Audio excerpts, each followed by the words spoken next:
So do I, so do I, so do I. SD.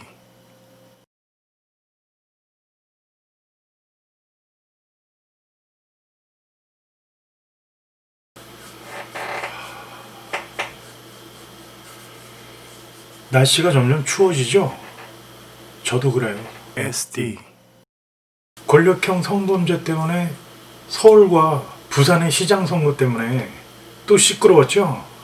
10분 만에 여성가족부 장관이 국민의힘, 국민의당 의원님들께 여성가족부로 줄 돈은 없다라고 못을 박아서 곧장 국회를 나가게 되었습니다. 당연히 현재 2차 피해 중인 여성도 내가 학습 교제냐라며 분노를 표현했다고 합니다. 당장은 아무 말 하지 못했지만 여가부 장관은 어떻게든 예산을 마련하기 위해서 자꾸 밀어붙일 것으로 보입니다. 지금은 공분을 샀기 때문에 예산 확보가 되지는 않지만 당연히 어떻게든 세금으로 자신들의 예산을 확보하기 위해서 노력할 것입니다.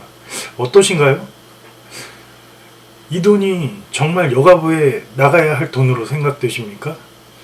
먼저의 차에도 세금은 개인에게까지 내려지는 경우가 거의 없다고 말씀드렸습니다. 여가부에서는 1조가 훨씬 웃도는 돈이 필요하다고 하는데 여가부가 존재할지도 의문이 듭니다. 세금이라는 것은 말씀드린 바와 같이 여가부나 여러 감독기관에서 사용하는 돈입니다. 모두 지급하게 되면 남을 리 없습니다. 그러니 개인에게까지는 오지 않는 부분입니다. 필요하다고 검증을 받아야 예산이 잡히고 내년에 사용할 수 있는 돈이 됩니다. 이 부분에서 개념에 대해서 다시 한번 정리드립니다. BTS 얘기하니까 확 오시죠? 어떠세요? BTS 얘기하니까 확 오시죠? 세금이 그들에게 흉폭하게 적용된다면 그들이 국외로 나가는 걸 이해하실 거죠? 이해하셔야 됩니다. 이대로는 현재 나라 안에서 똑바로 사업을 하실 수가 없습니다.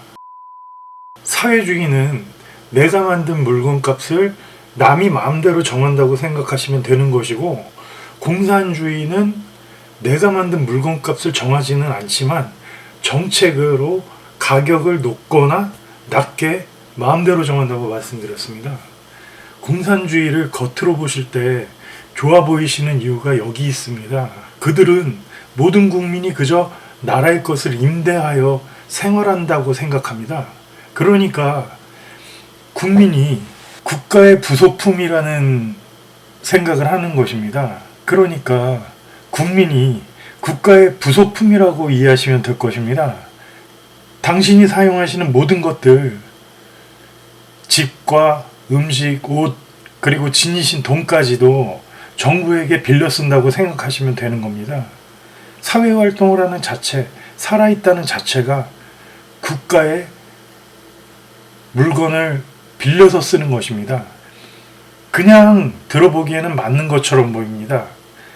세상은 빈손으로 왔다가 빈손으로 간다고 흔히들 말하고 알고 있는 부분인 것이죠.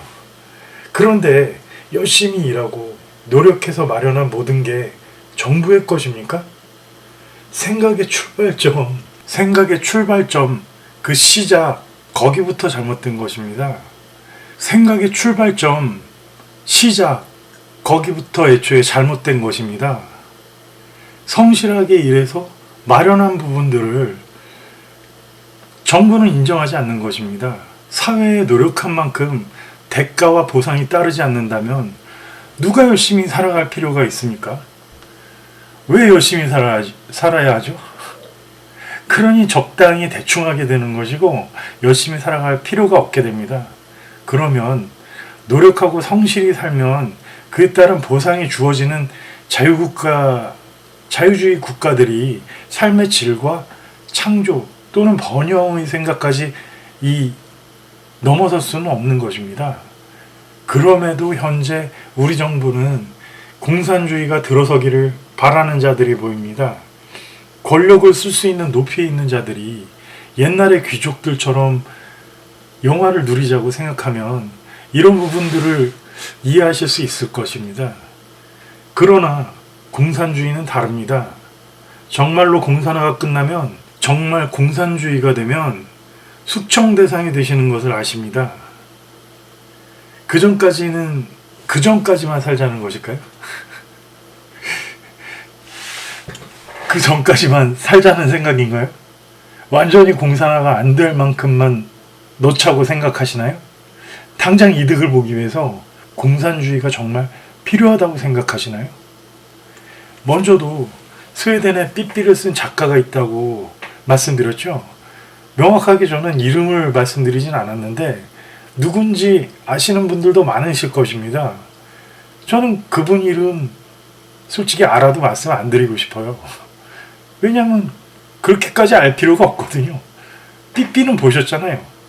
그런데 그분 이름을 굳이 알 필요가 있을까요? 다만 궁금하시면 검색하시면 됩니다. 검색하시면 모든 게 나와 있습니다. 누군지 아시는 분들도 많을 것이고 검색하면 나옵니다만 저는 굳이 이름을 언급드리지는 않겠습니다. 다시 말씀드리지만 저는 교육을 하려는 생각이 아닙니다. 인식의 차원으로 이해를 공유하고 있는 중입니다. 세세하게 누가 몇 년, 며칠, 몇 시에 이런 일을 했다고 말씀드릴 목적이 아니라서 중요하지 않다고 생각되면 굳이 명확하게 언급해드리지는 않네요.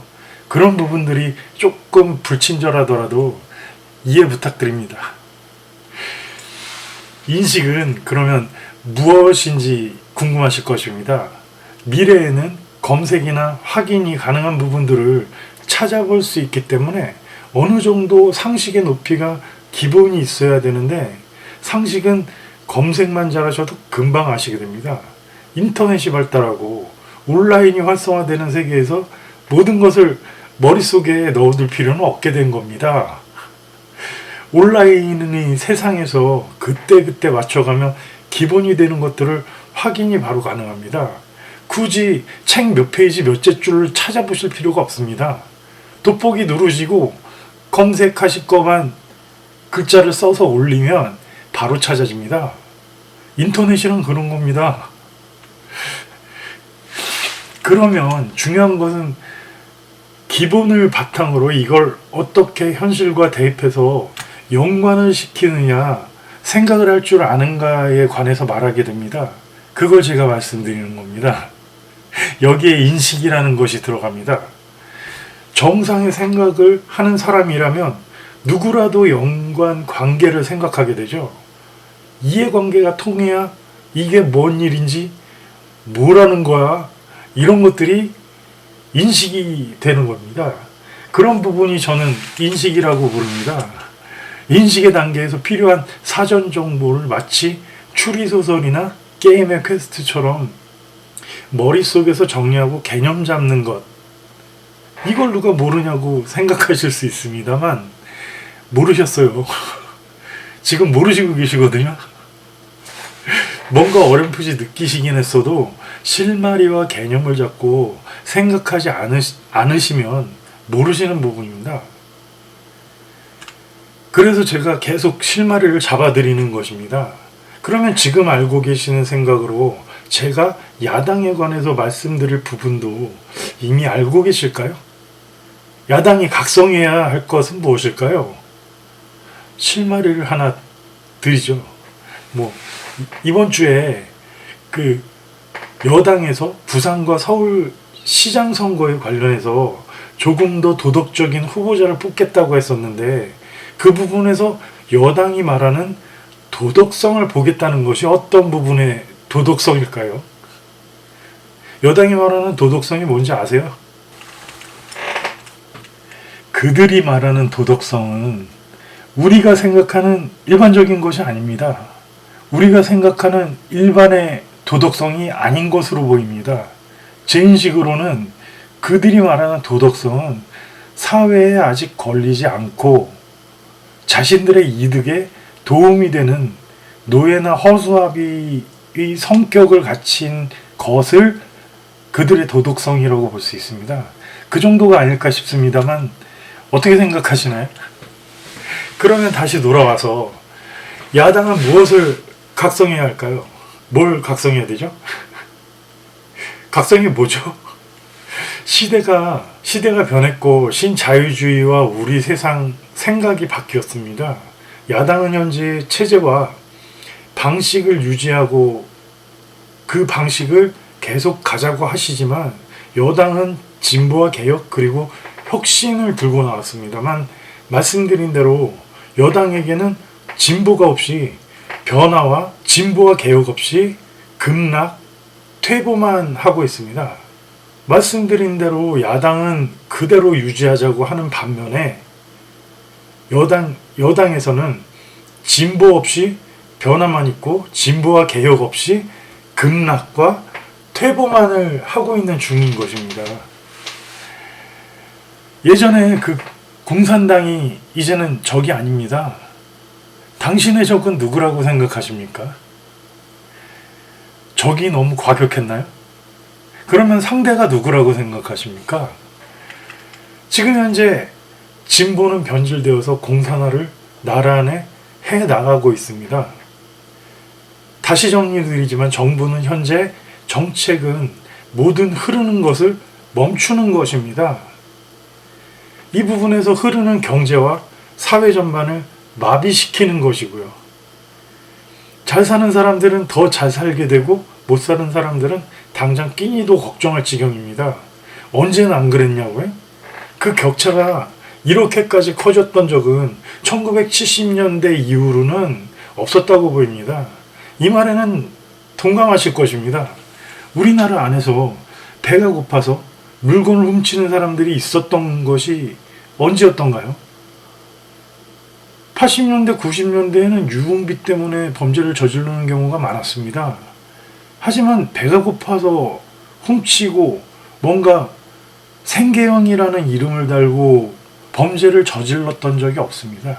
유흥비 때문에 일어난 범죄들은 많았어도 사람이 배가 고파서 도둑질을 할 생각을 할 정도로 내려앉았다는 것은 정말 치명적인 것입니다. 18년도까지는 이런 범죄가 있었던 것일까요? 18년도 전까지는 없었습니다.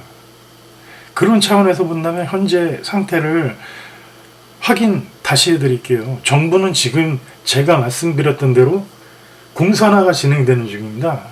코로나 때문이라고 하시지만 18년도 이전부터 나온 범죄 유형으로 가장 크게 대두된 것이 우리가 쉽게 들었던 것은 소위 생계형이라는 유형입니다. 코로나 때문이라고 하시지만 18년도 이전부터 나온 범죄 유형으로 가장 크게 대두된 것이 생계형이란 것입니다. 삶이 보장되지 않아서 어떻게든 먹고 살고 싶어서 범죄를 택해야 한다는 말입니다. 그 전까지 생계형이라고 하면 딱히 볼만한 경우가 없었다고 보입니다. 그러나 지금 현재 우리 삶을 보장받지 못하고 힘겹게 살아가고 있는 중입니다. 야당의 상대가 지금 진행하는 방식을 야당은 제대로 알고 있으신지요?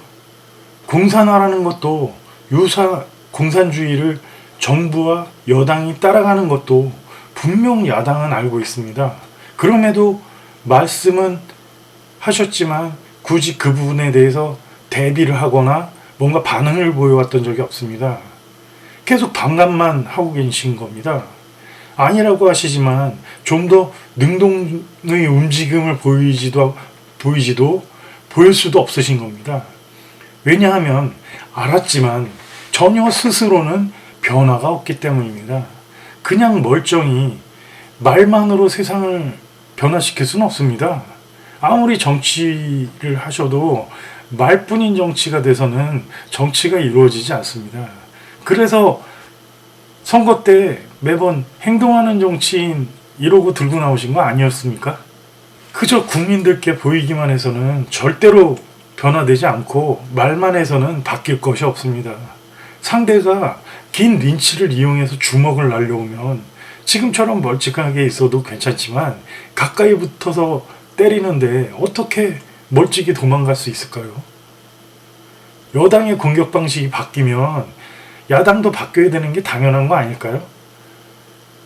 이를 알아채는 것이 각성인데 알면서도 그냥 맞는다고요?